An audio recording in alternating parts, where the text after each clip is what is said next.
तो वो राजा ज्यादा दिन नहीं रहेगा। राजा के अंदर वो क्वालिटी हो कि जहां बैठे वही सिंहासन हो, उसके लिए उतनी योग्यता होनी चाहिए उस व्यक्ति के अंदर। तो इंडियन रेलवे ऐसे लोगों के हाथ में चला गया है जो इसे केवल डुबा के बर्बाद करेंगे, दूसरा कोई काम नहीं कर सकते हैं इंडियन रेलवे का। ये एक दुनिया का एकमात्र ऐसा इंडियन रेलवे डिपार्टमेंट है जिसके कस्टमर की कोई कमी नहीं है। यहाँ बहुत सारे लोग हैं, 1 महीना पहले टिकट बुक करने वाले हैं, वेटिंग लिस्ट है, सब चीजें, एसी का एसी फर्स्ट क्लास बुक है, सेकंड एसी है, थर्ड एसी बुक है, स्लीपर पूरा बुक है, उसमें से वेटिंग चल रहा है। जनरल में 75 सीट है, 400 पहुंचा के जा रहा है। बाथरूम में 14 आदमी घुसल है, बाहर लटक के जा रहा है। ट्रेन के ऊपर बैठल है, अंदर समोसा बेच रहा है, चाय बेच रहा है, ये पावर बैंक बेच रहा है, चार्जर बेच रहा है, पानी बोतल बेच रहा है। बाहर प्रचार करने वाला साटे हैं सर, बाबा रहमानी प्रेम बिछड़ने नहीं देंगे आपका। वो पूरा पूरा लिख के टंगले हैं जिसका कोई हद नहीं। रेलवे स्टेशन पे देखिएगा तो टिकट बिक रही है, वहां पर भी समोसा चाय सब बिक रहा है। इतना सब होने के बावजूद, कस्टमर से खचाखच मारने के बावजूद इन कोढ़ियों से कुछ नहीं हो रहा है। समझ में आ गया कि नहीं आ गया? इनसे कुछ नहीं हो पा रहा है। तो अभी अब एक ऐसा डिपार्टमेंट है जो आनर हाथी की तरह चल रहा है। कैसे चल रहा है? आनर हाथी चलेगा नहीं। केकरा नाच देगा किसी को कोई ठीक नहीं। अभी वैकेंसी भी आई है रेलवे लेवल 1 में। अब कहा गया था 2 साल पहले, 5 साल पहले कि आईटीआई वाले ही लेवल 1 में भरेंगे। लाखों बच्चों ने आईटीआई कर दिया, आईटीआई कॉलेज खुल गए।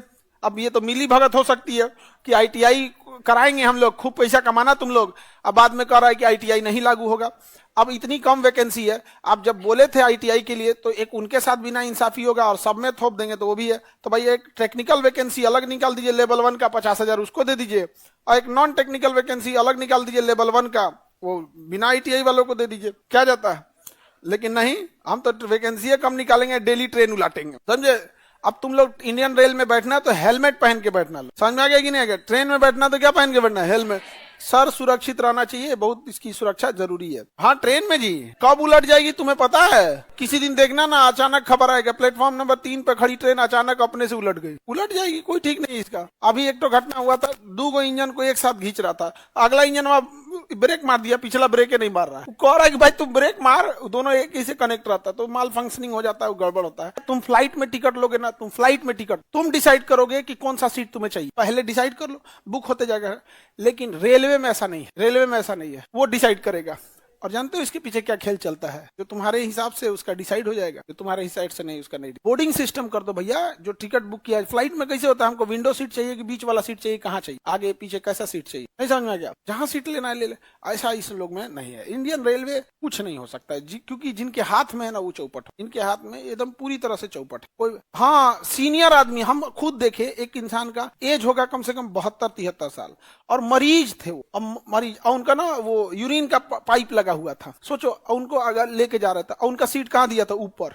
भैया नीचे किसी और का था यहाँ पे। उनको हम कहें कि भाई साहब थोड़ा आप ही इनको दे दिए, तो कहे भैया हम खुदे मरीज हैं। तो हम कहे भाई तो बात सही कर रहे हैं। तो फिर हमारा सीट था, अब इधर कहीं हम कानपुर जा रहे थे, स्वामी ब्रह्मानंद पुरस्कार जब मिल रहा था, तो ट्रेन से जाना था। तो ट्रेन उस एरिया में, हमीरपुर में ना फ्लाइट वगैरह नहीं है। तो हम कहे कि भाई आप एक काम कीजिए, तो हमारे यहाँ जी हम ऊपर चढ़ जाते हैं। सोचिए, मरीज को दे दिया सीट, कहाँ पे? वो बेचारा यूरिन पाइप लगा ले, कैसे लेके ऊपर जाएगा? 75 साल का आदमी को तो पहले मरीज हो या ना, उसको ऊपर दे ले बिना क्या जरूरत है?